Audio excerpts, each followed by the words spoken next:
नमस्कार। मैं डॉक्टर सुनील कुमार गर्ग, सह आचार्य लेखा एवं व्यावसायिक सांख्यिकी विभाग, बीवीडी राजकीय महाविद्यालय चमनपुरा, शाहपुरा, जयपुर, आज आपके समक्ष विभागीय खातों के सामान्य परिचय की चर्चा करेंगे। विभागीय भंडार से आशय। विभागीय भंडार से आशय बड़े पैमाने पर फुटकर विक्रेता की ऐसी दुकान से है जिसमें एक ही भवन के अंतर्गत कई विभाग होते हैं और प्रत्येक विभाग एक विशेष प्रकार की वस्तु का विक्रय करता है। तो ऐसे विभागीय संगठन में लेखांकन की एक ऐसी प्रणाली की आवश्यकता होती है जिससे संपूर्ण व्यवसाय के लाभ हानि का निर्धारण होने के साथ साथ प्रत्येक विभाग के लाभ हानि का भी निर्धारण हो सके और इस उद्देश्य की पूर्ति हेतु विभागीय संगठनों में लेखांकन की जो प्रणाली अपनाई जाती है उसे ही विभागीय खाते कहते हैं। अब हम आगे चर्चा करेंगे विभागीय लेखांकन के उद्देश्य। तो विभागीय लेखांकन का पहला उद्देश्य है प्रत्येक विभाग की बिक्री ज्ञात करना, अर्थात विभागीय लेखांकन के माध्यम से हमें विभागवार बिक्री की जानकारी हो सकती है। दूसरा है प्रत्येक विभाग में होने वाले व्ययों की जानकारी रखना और आवश्यकता होने पर उन पर नियंत्रण लगाना, अर्थात प्रत्येक विभाग के कितने व्यय हैं और यदि कहीं व्यय उचित से ज्यादा हैं तो उन पर नियंत्रण स्थापित करना, ये दूसरा अगला उद्देश्य है उसका। नेक्स्ट है फिर आपके प्रत्येक विभाग का अलग अलग लाभ हानि ज्ञात करना। मुख्य रूप से अगर हम ये देखें तो विभागीय लेखांकन का मुख्य उद्देश्य है प्रत्येक विभाग का विभागवार लाभ हानि ज्ञात करना। अगला है प्रत्येक विभाग की कार्य क्षमता की तुलनात्मक समीक्षा करना। विभागों की तुलना व्यवसायों में दो व्यवसायों की तुलना सामान्यतः उनके लाभ हानि के आधार पर होती है। इसी प्रकार विभागीय लेखांकन में या विभागीय भंडारों में भी विभिन्न विभागों की तुलना जो है उनकी कार्य समीक्षा जो है उनकी कार्य क्षमता की तुलना उनके लाभ हानि के आधार पर ही की जाती है। नेक्स्ट है फिर आपके भविष्य के लिए नीति निर्धारित करना, अर्थात प्रत्येक विभाग की सफलता के लिए यह आवश्यक है कि उस विभाग के लिए भविष्य के लिए नीति निर्धारित की जाए। नेक्स्ट है श्रेष्ठ कार्य करने वाले कर्मचारियों को पुरस्कृत करना। जिन विभाग के कर्मचारियों ने अधिक लगन से मेहनत से कार्य किया है उन्हें पुरस्कृत करना। अब अपन बात करेंगे विभाग एवं शाखा में अंतर की। अंतर का प्रथम बिंदु है स्थान। यदि व्यवसाय के विभिन्न विभाग एक ही छत के नीचे हैं अर्थात एक ही स्थान पर हैं तो इन्हें विभाग कहा जाता है, और यदि ये विभाग एक ही नगर के विभिन्न स्थानों, विभिन्न राज्यों या विदेशों में स्थित हों तो इन्हें शाखाएं कहा जाता है। तो कुल मिलाकर संक्षेप में अपन कह सकते हैं कि एक ही छत के नीचे अगर स्थित हैं तो वो विभाग कहलाएंगे और अलग अलग स्थानों पर स्थित हैं तो फिर उन्हीं को हम शाखाएं कहते हैं। नेक्स्ट है उद्देश्य। विभागों को व्यवसाय की कार्य क्षमता बढ़ाने एवं कार्य को सुचारू रूप से चलाने के लिए बनाया जाता है, जबकि शाखाओं को ग्राहकों के पास माल पहुंचाने के लिए एवं बिक्री बढ़ाने के लिए खोला जाता है। नेक्स्ट है फिर आपका प्रबंधक। प्रत्येक विभाग का एक अध्यक्ष होता है जो उस विभाग के लिए उत्तरदायी होता है, जबकि प्रत्येक शाखा में एक मैनेजर होता है जो शाखा के लिए उत्तरदायी होता है। शाखा के प्रबंधकों के अधिकारों एवं विभागीय अध्यक्षों के अधिकारों में पर्याप्त अंतर होता है। नेक्स्ट है निर्भरता। विभाग प्रायः एक दूसरे पर निर्भर हो सकते हैं, जबकि शाखाओं में ऐसा बहुत कम पाया जाता है। नेक्स्ट है आपके स्वतंत्रता। शाखाओं में कुछ शाखाएं स्वतंत्र होती हैं जिनको हम इंडिपेंडेंट ब्रांच कहते हैं, जबकि विभाग स्वतंत्र नहीं होते हैं। इंडिपेंडेंट ब्रांच अपना कंप्लीट रिकॉर्ड्स अपने पूर्ण रूप से अपने पास रखती हैं और बहुत सारे ट्रांजैक्शंस के मामले में उनको स्वतंत्रता होती है, जबकि विभागों के संबंध में ऐसा नहीं है। नेक्स्ट है फिर आपका लेखांकन।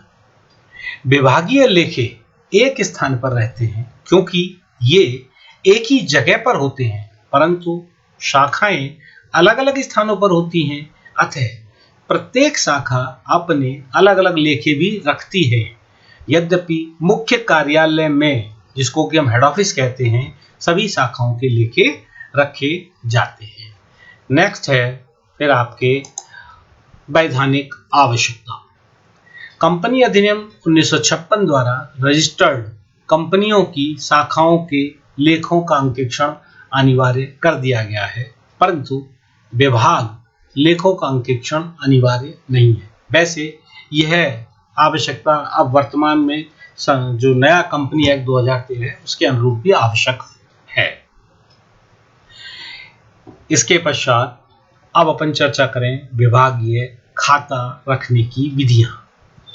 विभागीय खातों को रखने की प्राय दो विधियां प्रयोग में लाई जाती हैं। प्रथम विधि है पृथक इकाई विधि। इस विधि में प्रत्येक विभाग को एक पृथक इकाई माना जाता है और प्रत्येक विभाग में अलग अलग लेखा पुस्तकें रखी जाती हैं। वर्ष के अंत में सभी विभागों के पृथक पृथक लाभानी खाते बनाकर लाभ या हानि ज्ञात किया जाता है। दूसरी विधि है खानेदार विधि। नेक्स्ट विधि है आपके खानेदार विधि। खानेदार विधि, इस विधि के अंतर्गत प्रत्येक विभाग के लिए अलग अलग लेखा पुस्तकें नहीं रखी जाती हैं, अपितु सभी विभागों के लेखे एक साथ किए जाते हैं। लेखा पुस्तकों में सामान्य खानों के अतिरिक्त प्रत्येक विभाग के लिए एक अलग से खाना और बनाया जाता है। विभागीय लेखांकन में यह विधि सर्वाधिक रूप से प्रयोग में लाई जाती है क्योंकि इसमें लेखा पुस्तकें कम बनानी पड़ती हैं, इसलिए यह विधि सर्वाधिक चलन में है। नेक्स्ट है, अब अपन बात करें विभागीय सहायक पुस्तकों की। तो प्रत्येक विभाग का सही लाभ हानि ज्ञात करने के लिए यह आवश्यक है कि विभागों से संबंधित क्रय, विक्रय, स्टॉक, व्यय आदि से संबंधित हमें सूचनाएं ज्ञात हों। इसलिए विभागीय संगठनों में सहायक बहियों जैसे क्रय बही, विक्रय बही, क्रय वापसी बही, विक्रय वापसी बही आदि खानेदार विधि के द्वारा रखी जाती है। विभागीय लेखा पुस्तकों की चर्चा करते इसके साथ साथ ही अब अपन बात करेंगे कुछ विभागीय सहायक बहियों की।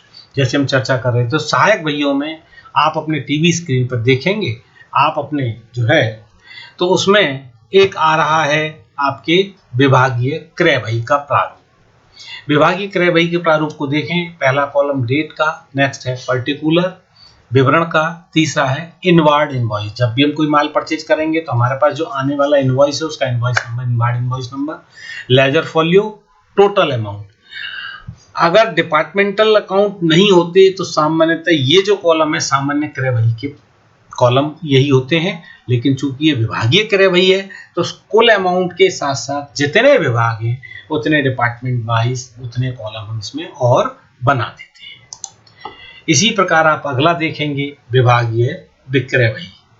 विभागीय विक्रय बही में भी लगभग क्रय बही के अनुरूप ही आपके जो है प्रारूप है।